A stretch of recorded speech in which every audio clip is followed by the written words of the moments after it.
Olá a todos, que Deus abençoe a sua vida em nome do Senhor Jesus. Bem, pessoal, hoje vamos falar do segundo dos grandes profetas, vamos falar do profeta Jeremias.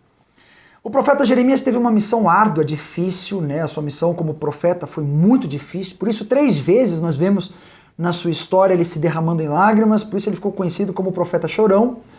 Jeremias, ele era sacerdote de Anatote, ele era de linhagem sacerdotal, e Deus deu a ele uma missão muito árdua, muito difícil como profeta. E o próprio nome do profeta nos traz uma referência muito importante. Né? O nome dele, Jeremias, significa exaltado por Deus, ou a exaltação vem de Deus. O nome em hebraico é Yeremiahu. E a raiz do nome dele, a palavra Rum, é justamente a mesma raiz da palavra do nome de Abraão. Abraão, antes de se chamar Abraão, ele se chamava Abrão. Em hebraico é Avram, o pai exaltado. Essa raiz justamente linka o nome de Jeremias e a missão do profeta e tudo que nós vamos ver no livro do profeta em relação ao zelo de Deus para cumprir a sua promessa feita a Abraão. É justamente esse o tema central do livro de Jeremias. Nós aprendemos aqui nesse livro muitas lições importantes, mas nós vamos aqui ver a estrutura do livro, como é que ele funciona e como é que Deus ordenou que fosse escrito o livro e qual é a mensagem principal do livro. A mensagem do livro em si é Deus falando para o povo: eu sou o seu marido, eu sou aquele que cuida de você, porque o marido é aquele que tem a responsabilidade de cuidar da sua esposa. E Deus considerava Israel como a sua esposa. Mas Jeremias vai ser o primeiro dos profetas a associar a idolatria do povo com o adultério. Ele é o primeiro profeta a fazer isso. Justamente porque Deus traz essa mensagem de ser o marido traído pelo povo, né? A traição do povo estava justamente no fato de eles terem abandonado a mensagem de Deus, abandonado a aliança de Deus, e Jeremias traz então essa mensagem direta para eles. Nós vamos ver uma mensagem muito paralela com a de Isaías, mas lembre-se, Isaías ele profetizou isso 150 anos aproximadamente antes do profeta Jeremias. Então Jeremias vem ali com 3 características distintas, mas uma delas é de atalaia, de avisar, de dar o alerta. Foram 40 anos de ministério, digamos assim, 40 anos de pregação, e mesmo assim o povo não se arrependeu. Isso não é um insucesso do profeta, pelo contrário, Deus já havia alertado ele sobre isso, de que ele pregaria, mas o povo não ouviria. Mesmo assim ele se manteve fiel à mensagem transmitida e a viver aquilo que Deus havia determinado sobre a sua vida. Ele não se negou a servir a Deus, e essa é uma palavra muito importante. Jeremias ele diz para Deus em um momento, ele diz assim: eu não me neguei a ser pastor seguindo-te. Todas as palavras que saíram da minha boca, o Senhor sabe, o Senhor conhece. Não me deixe ser envergonhado. E é justamente essa exaltação que Deus traz ao seu servo. Ele serviu, ele foi fiel e ele não foi confundido. Ele não foi levado ao exílio babilônico. Então a vida do profeta transmitia também essa grande mensagem. O livro ele é dividido em 2 partes, nesses 52 capítulos. A primeira parte vai do capítulo 1 ao capítulo 45. Do capítulo 1 ao 24, nós vemos o primeiro trecho, fala da história de Judá antes do exílio, né? Nós vamos ver em todo esse trecho, antes, durante e depois. E Jeremias aqui nesse trecho é justamente o guerreiro de Deus, aquele que luta pela causa de Deus. No primeiro capítulo nós vamos ver o chamado do profeta, quando Deus então o convoca.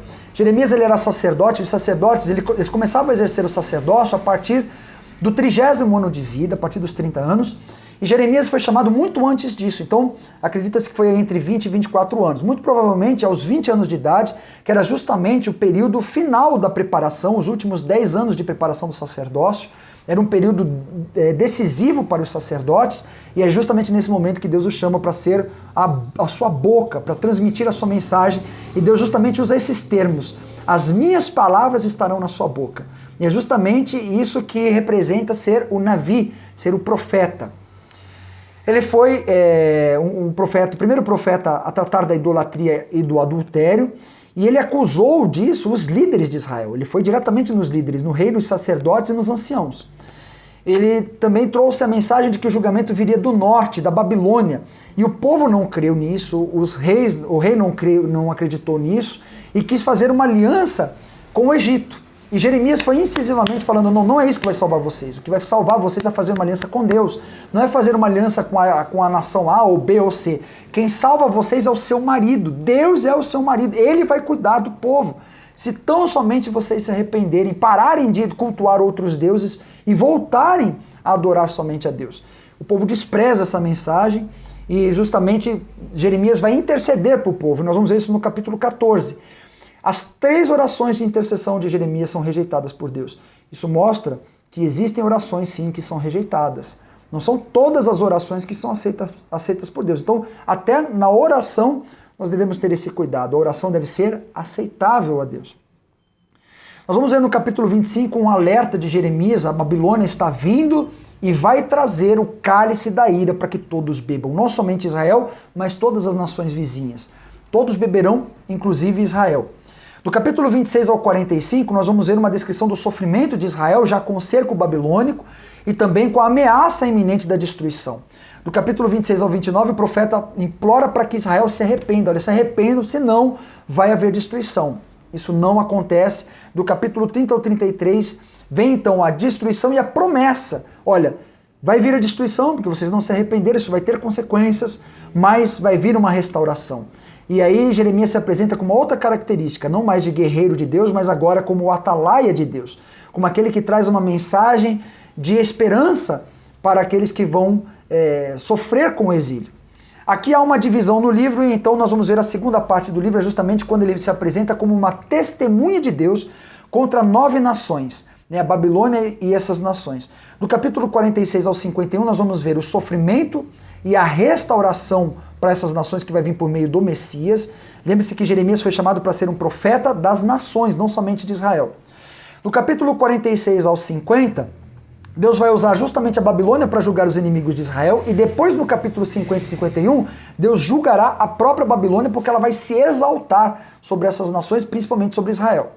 No capítulo 52, nós vamos ver um paralelo com 2 Reis 24, 18 e 25, capítulo 24, versículo 18, e todo o capítulo 25 é o mesmo trecho. Se você pegar na sua Bíblia e ler o capítulo 52 de Jeremias, e 2 Reis 24, 18 e o capítulo 25, você vai ver que é o mesmo texto, e justamente isso comprova que quem escreveu o 2 Reis foi o profeta Jeremias. Nós vemos uma questão importante nesse livro, no livro de Jeremias. Quando nós vemos lá a mensagem de Jeremias, a vida do profeta Jeremias, nós vamos ligar o Senhor Jesus aqui nesse livro com a mulher samaritana lá no Poço de Jacó. Por quê? Porque Jesus no livro de Jeremias ele é o manancial das águas. Existem várias descrições aqui do profeta Jeremias, lembre-se que Deus usa muito trocadilhos, e justamente essa mensagem de que o Messias é o manancial das águas e o povo de Israel uma árvore plantada junto aos ribeiros, é justamente essa mensagem que Jesus traz para a mulher samaritana. Ele diz: aquele que beber da água que eu lhe der jamais terá sede. Então há um link aqui da mensagem do profeta Jeremias com João, capítulo 4, o Evangelho de João, capítulo 4. E nós vamos ver que muitas coisas que o Senhor Jesus apresentava quando ele se revelava como Messias é um apontamento direto à mensagem dos profetas. Então essa mensagem de João para a mulher samaritana, o Senhor Jesus está fazendo uma alusão direta à mensagem do profeta Jeremias. E é justamente isso que ele quer trazer para nós. Ele quer trazer as águas vivas, ele quer saciar a nossa sede, ele quer trazer o renovo, ele quer trazer a esperança, uma vida nova. E é justamente essa a mensagem do profeta Jeremias. Ele quer cuidar de nós como um marido cuida da sua esposa, como um noivo quer estar com a sua noiva. Que Deus abençoe a sua vida em nome do Senhor Jesus. E no próximo livro nós vamos falar das lamentações do profeta Jeremias. Até lá!